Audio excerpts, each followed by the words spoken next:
कुछ पाने की हो आस आस, कोई अरमा हो जो खास खास आशाएं,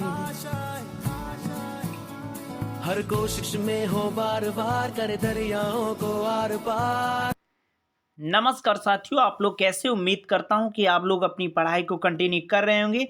यहाँ पर टॉप 10 करंट अफेयर से संबंधित तथ्यों के बारे में डिस्कशन करेंगे जो आगामी आने वाली एग्जाम में आपको ये संबंधित पॉइंट देखने को मिलेंगे। चलिए तो देख लेते हैं। यहाँ पर पहला पॉइंट लिखा हुआ है कि देश के नए रक्षा सचिव के पद पर किसे नियुक्त किया गया है। ठीक है, तो इसका जो राइट आंसर है वो है गिरिधर अरमाने। ठीक है, नेक्स्ट पॉइंट के बारे में बात करते हैं। तो नेक्स्ट पॉइंट लिखा हुआ है कि प्रति व्यक्ति ग्रीन हाउस गैस उत्सर्जन में सर्वाधिक योगदान देने वाला देश कौन बना है। ठीक है, तो यहाँ पर आपको याद रखना है कि प्रति व्यक्ति ग्रीन हाउस गैस उत्सर्जन में सर्वाधिक योगदान किस देश का है। तो इसका जो राइट आंसर है वो है अमेरिका। ठीक है, तो ये भी पॉइंट आपको याद रखना है।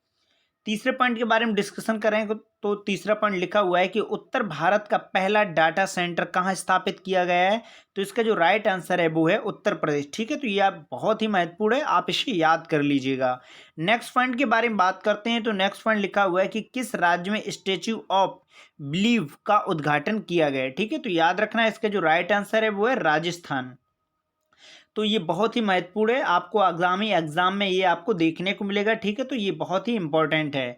क्या है कि किस राज्य में स्टैच्यू ऑफ बिलीव का उद्घाटन किया गया है, तो वो कौन सा राज्य है, वो है राजस्थान। ठीक है, अब हम नेक्स्ट पॉइंट के बारे में बात करते हैं। तो नेक्स्ट पॉइंट लिखा हुआ है कि किस राज्य में स्थित मानवगढ़ धाम को राष्ट्रीय स्मारक घोषित किया गया है। ठीक है, तो पूछा गया है कि किस राज्य में स्थित मानवगढ़ धाम को राष्ट्रीय स्मारक घोषित किया गया है। तो इसका जो राइट आंसर है वो है राजस्थान। ठीक है, तो ये पॉइंट आपको याद रखना है।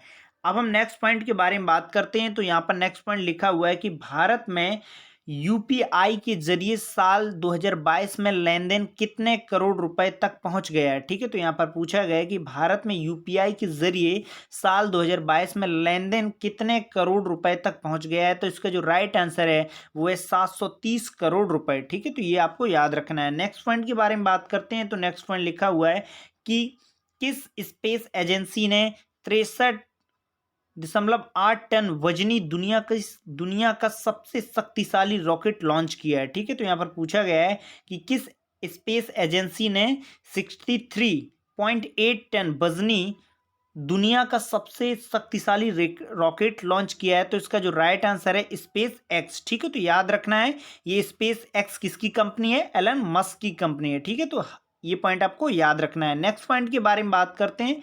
तो नेक्स्ट पॉइंट लिखा हुआ है कि संयुक्त राष्ट्र सुरक्षा परिषद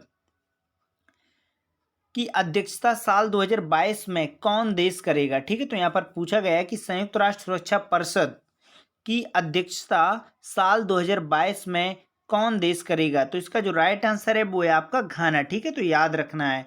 अब हम नेक्स्ट पॉइंट के बारे में बात करते हैं। ये पॉइंट आपको याद रखना है, ये इंपॉर्टेंट है, ये आगामी एग्जाम में आने वाले पेपरों में ये आपको देखने को मिलेगा। पूछा गया है कि किस राज्य ने 1 नवंबर को अपना स्थापना दिवस मनाया है। ठीक है, तो यहाँ पर कई राज्य हैं जो 1 नवंबर को स्थापित किए गए थे। तो हरियाणा, पंजाब, मध्य प्रदेश, छत्तीसगढ़, कर्नाटक और केरल। ठीक है, तो याद रखना है कि हरियाणा, पंजाब, मध्य प्रदेश, छत्तीसगढ़, कर्नाटक, केरल 6 ऐसे राज्य हैं जिनका स्थापना दिवस 1 नवंबर को मनाया जाता है। ठीक है, तो ये पॉइंट आपको याद रखना है। अब हम नेक्स्ट पॉइंट के बारे में बात करें। तो नेक्स्ट पॉइंट लिखा हुआ है यहाँ पर और अंतिम पॉइंट है कि विश्व स्वास्थ्य संगठन की रिपोर्ट के अनुसार विश्व में टीबी रोगियों की संख्या कितनी है। ठीक है, तो याद रखना है कितनी है, 5.8 मिलियन।